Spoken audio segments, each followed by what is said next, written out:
Sa pagpapatuloy na ating kwento, sa wakas ay nalaman na rin ni Christine mula kay Manang Sita ang buong katotohanan sa likod ng naudlot na kasal ni na DJ at Marilu noon.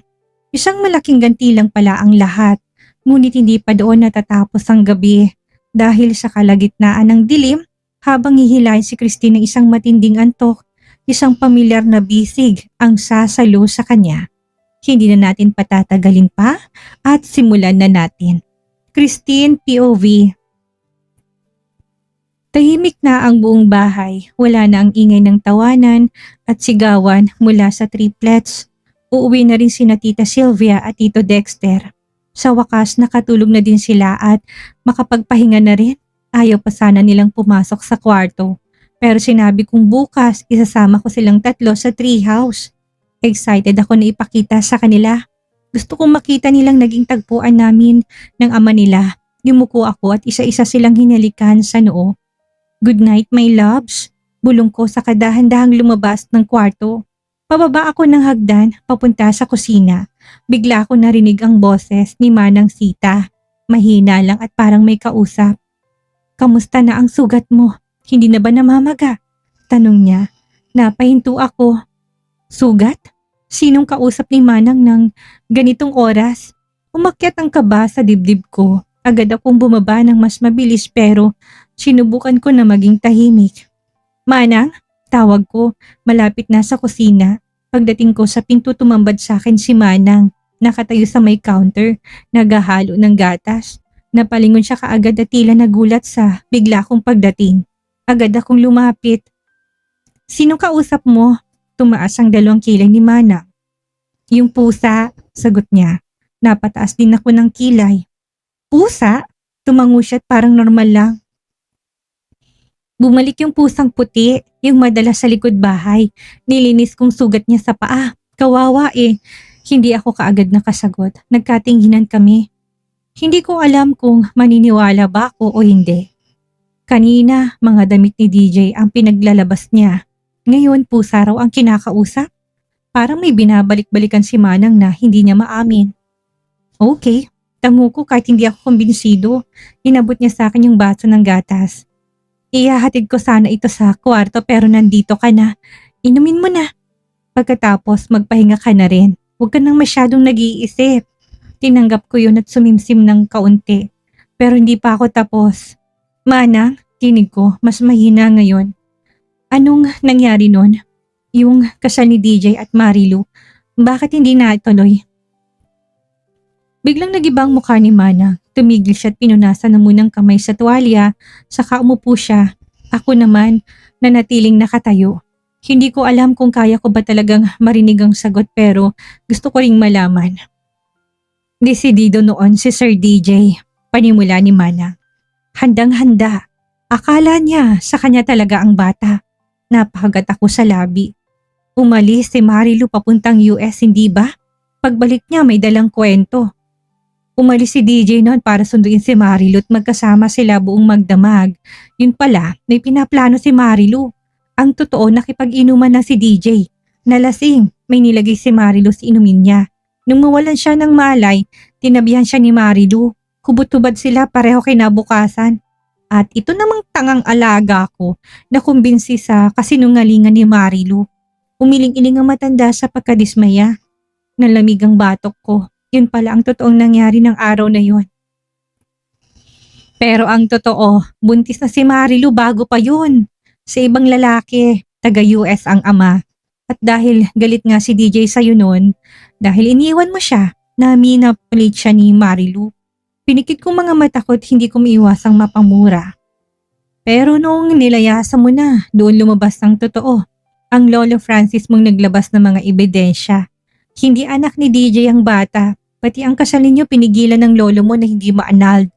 Pero ang kasal-kasalan ni na DJ at Marilu, para yun sa ganti. Napakunot ang noo ko. Ganti? Tumango si Manang. Gusto niyang ipahiya si Marilu sa mismong altar sa harap ng lahat at nagawa naman niya. Sinampal niya ng ebidensya. Sinubukan pa niyang sakalin sa sobrang galit pero makapal talagang mukha ng babaeng yun. Ewan ko kung saang impyerno humugot ng kapal ng apog si Marilu. Malamang malakas ang kapit niya kay Satanas.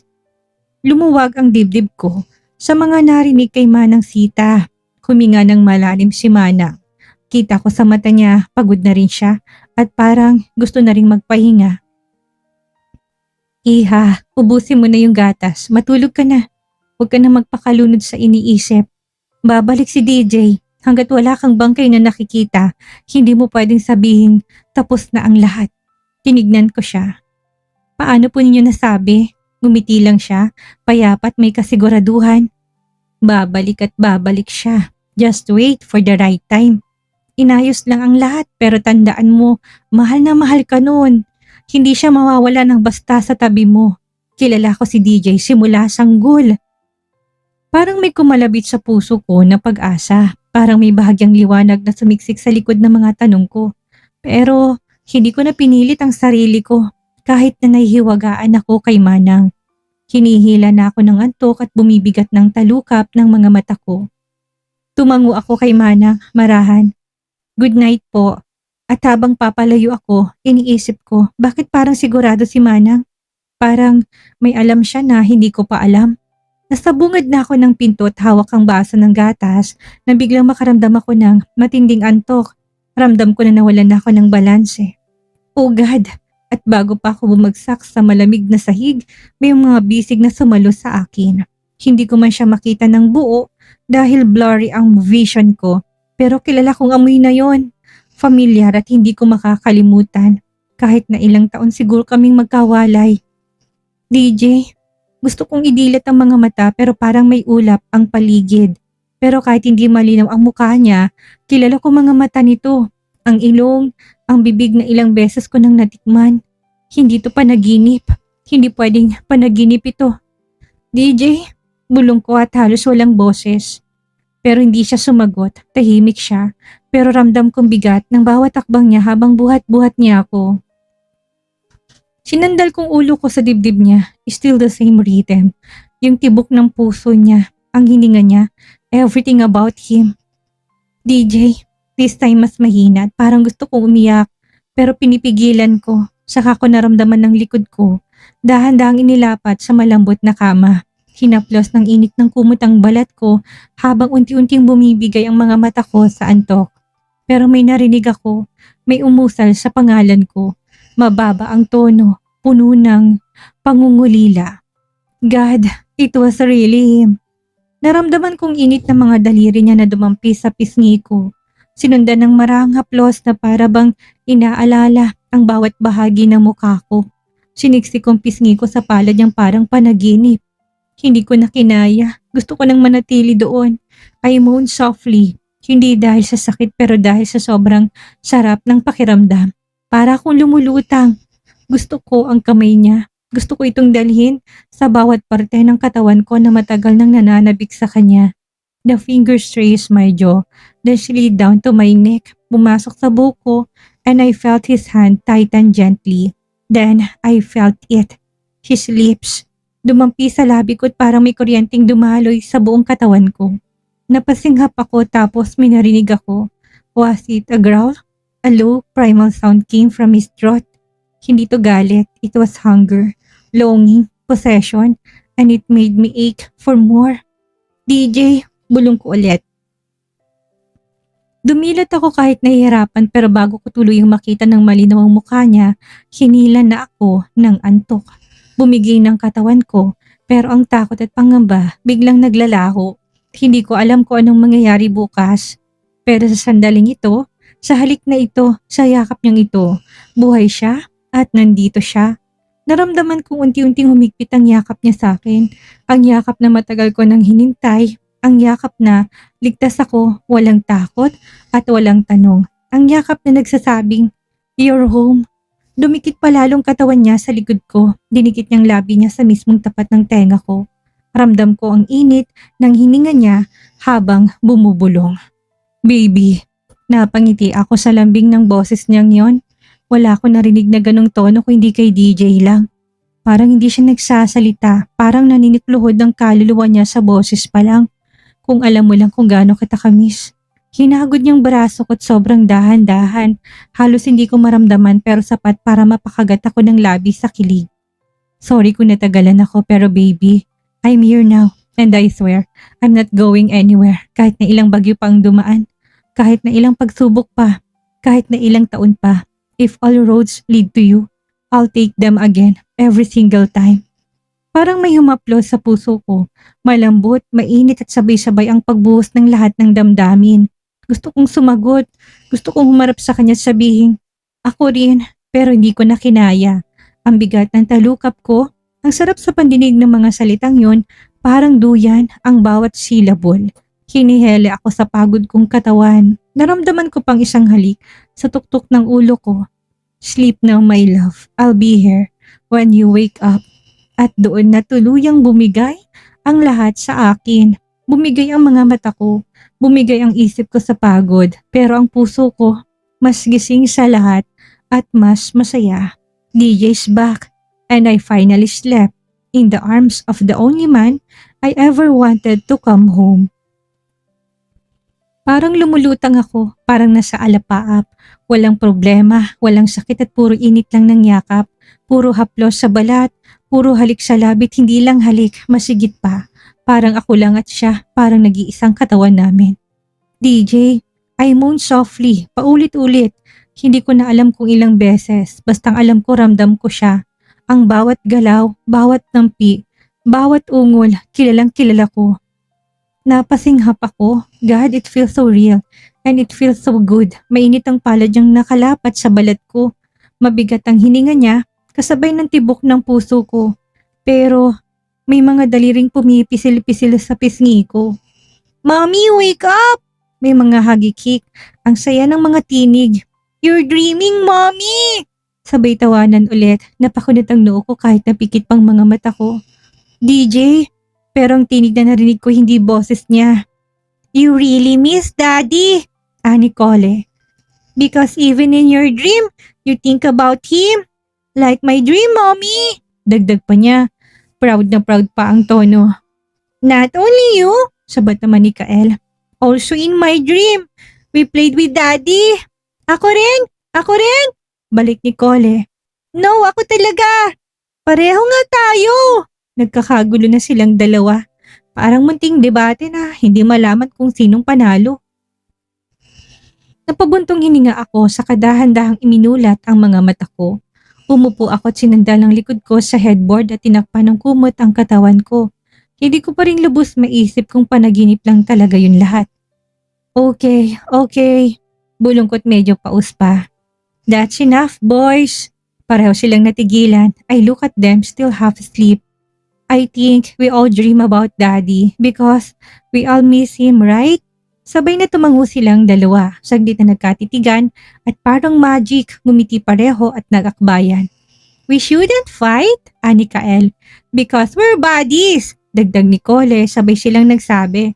And buddies don't fight. Napailing ako pero hindi ko napigilang ngumiti. Oh, these boys. Naglakad silang magkaakbay patungo sa pinto. Pero bago tuluyang lumabas, saglit silang humintot sabay na lumingon sa akin. Breakfast is ready, Mommy! Sabi ni Kael. Come join us! Dagdag ni Cole. The Nai is already downstairs! Tumango lang ako, hindi na ako sumagot dahil ang utak ko nasa panaginip ko pa rin. Pagkaalis nila, napapikit ako saglit. Then, I sat up straighter. Minasahe kong sentido ko habang pilit inaalala. Last night, hindi siya panaginip, alam ko at sigurado ako. Hindi ganito katotoo kung panaginip lang. Ramdam ko pa rin hanggang ngayon ang mga yakap, yung haplos. DJ was here. He was beside me. I know he was. Nagmulat ako ng mga mata. Dahan-dahan kong inabot ang unan sa tabi ko. Inamoy ko pero walang trace ng amoy niya. Pero totoo talaga yon. Alam kong pagkakaiba ng panaginip sa hindi pero kagabi. I wasn't dreaming. He was here. And my body remembers it more than anything else. Lumipas pang ilang sandali bago ako nagdesisyon na bumangon. Mabigat pa rin ang katawan ko at parang may iniwang bakas ang gabi sa bawat bahagi ko. Dumiretso ako papuntang banyo. Pagbukas ko ng ilaw, diretso ko sa harap ng salamin. Tinitigan kong sarili kong refleksyon. Parang may hinahanap ako na hindi ko mawari kung saan. Then I slowly raised my hand at tinabi ko ng marahan ang pisngi ko. Hindi para gisingin ang sarili, kundi para siguraduhin kong gising na nga ba talaga ako. Tin, bulong ko sa sarili. You're awake, right? Napatitig ako sa labi ko. May kung anong memorya ng init na dumaan doon kagabi. Gamit ang hindotoro, marahan kong hinaplos yun. Dahan-dahan at parang kinakausap. Napapikit ako. Then I took a deep breath. If it was just a dream, then why does it still feel so real? Wala naman ako nararamdamang kakaiba. Walang bakas na kahit na anong marka. Pero ang katawan ko, it remembers. Parang may imprint pa ng haplos niya sa balat ko. Pumikit ako ulit. This time mas matagal.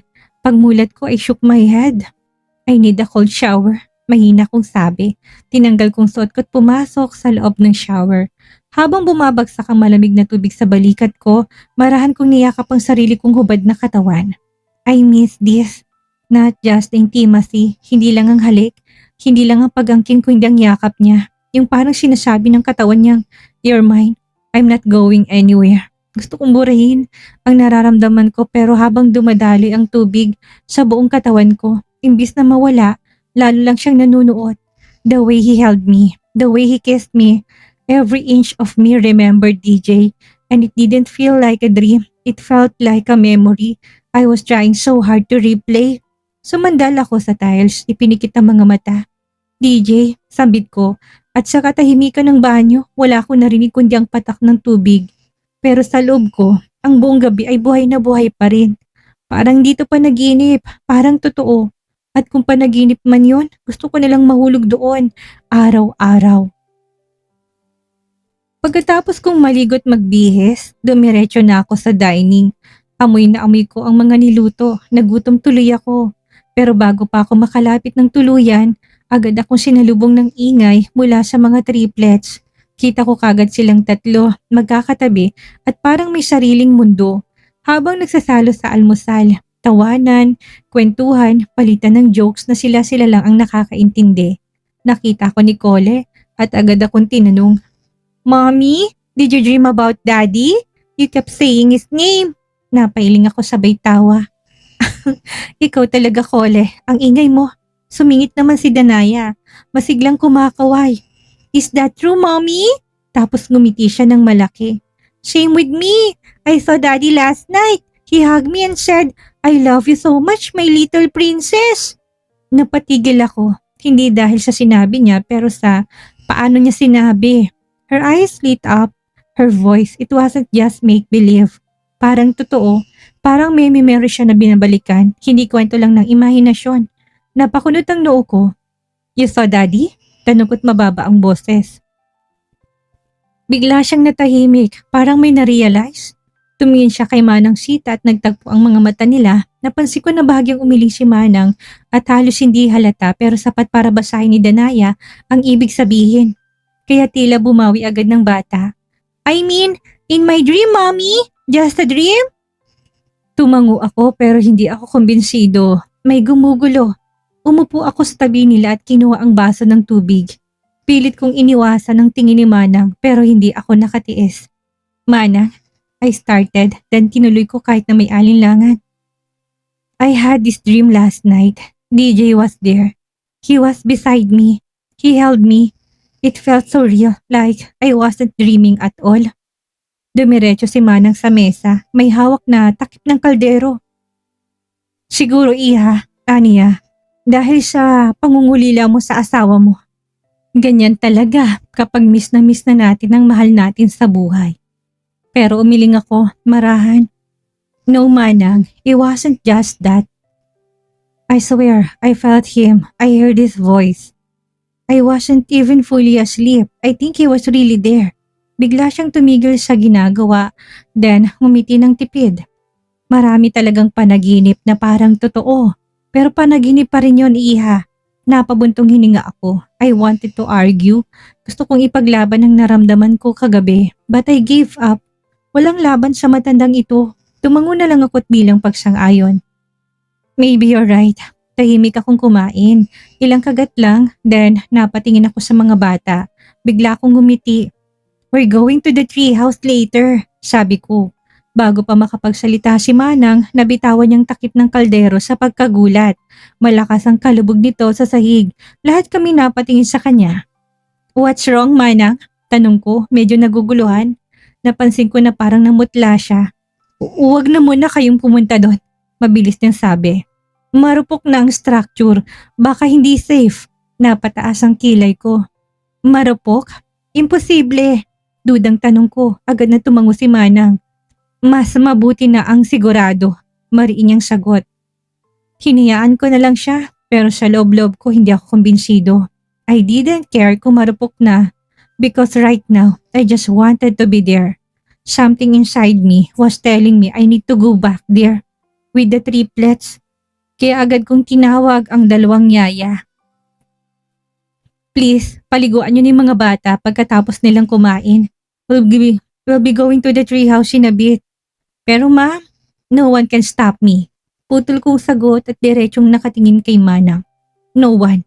Napansin ko napakamot sa ulo si Manang habang patuloy lang mga bata sa kwentuhan. Hindi ko pinalampas yon. Alam ko na may ibig sabihin ng simpleng kilos na yon. Kilala ko si Manang at hindi siya basta nagkakamot ng ulo nang walang dahilan. Napailing pa siya ng marahan, parang may iniisip. Nag-init bigla ang batok ko. "Manang," sambit ko habang nakatitig sa kanya. Pinanipisan ko ang boses pero hindi na walang babala sa tono ko. "Huwag ko lang talagang malaman na may tinatago kayo sa akin." Huminto siya sa pagkilos at dahan-dahang tumingin sa akin. "Alam mo naman ako, I don't like being kept in the dark. Ayoko talaga ng pinagmumukhang tanga. Kung may tinatago kayo, siguraduhin nyo na hindi ko yun malalaman.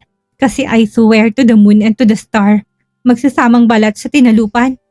It's gonna be World War III, Manang Sita." I worried dangerously. Sabay tusok ko ng tinidor sa ham. Malutong ang tunog. Ramdam ko pati sa mga daliri kong bigat ng pagkakatusok. Napangiti si Manang pero hindi umabot sa mga mata niya. "Wala kaming tinatago sa'yo, Iha," depensang sabi niya. Pero habang sinasabi niya yon, kita kung saan nakatingin ang mga mata niya doon mismo sa tinidor kong nakabaon sa ulam. Napairap ako sabay nga para isubong tinusok kong piraso ng ham. Hindi ko tinanggal ng tingin sa kanya habang ngumumuya. Tahimik lang pero may babala. Bigla siyang ubo ng konti at halatang kinabahan. Iha, sabi nga pala ng mami mo. Tumawag siya sa akin kanina. Pag-iiba niya sa usapan. Umangat ang kilay ko. About what? Yung gown mo sa event sa Tuesday. Bumuntong hininga siya. Puntahan mo raw bukas ang designer shop sa Maynila. Nakaschedule ka na for fitting. Kinuha kong baso ng tubig at uminom. Walang emosyon sa mukha ko. Pagkababa ko ng baso, nagkibit balikat ako. "Okay," sabi ko't halos pabulong pero may bahid ng inis. Para makita ko na rin ang kadate ni Marilu. Napangiti ako pero may laman. Hindi ngiti ng tuwa at ngiting mahinahanda. Let's see kung gaano ka-special ang escort niya. Sa gitna ng tago-tagoang ito ng katotohanan ay may isang mahalagang aral na iniwan sa atin ng kabanatang ito. Huwag mong baliwalain ang iyong kutob, lalo na kung ito ay dikta ng iyong puso at pagmamahal. Ang kutob ng isang tao, lalo ng isang asawa at ina, gaya ni Christine ay madalas na hindi nagkakamali. Ito ang nagsisilbing proteksyon at gabay natin kapag ang paligid ay nagiging malabo na.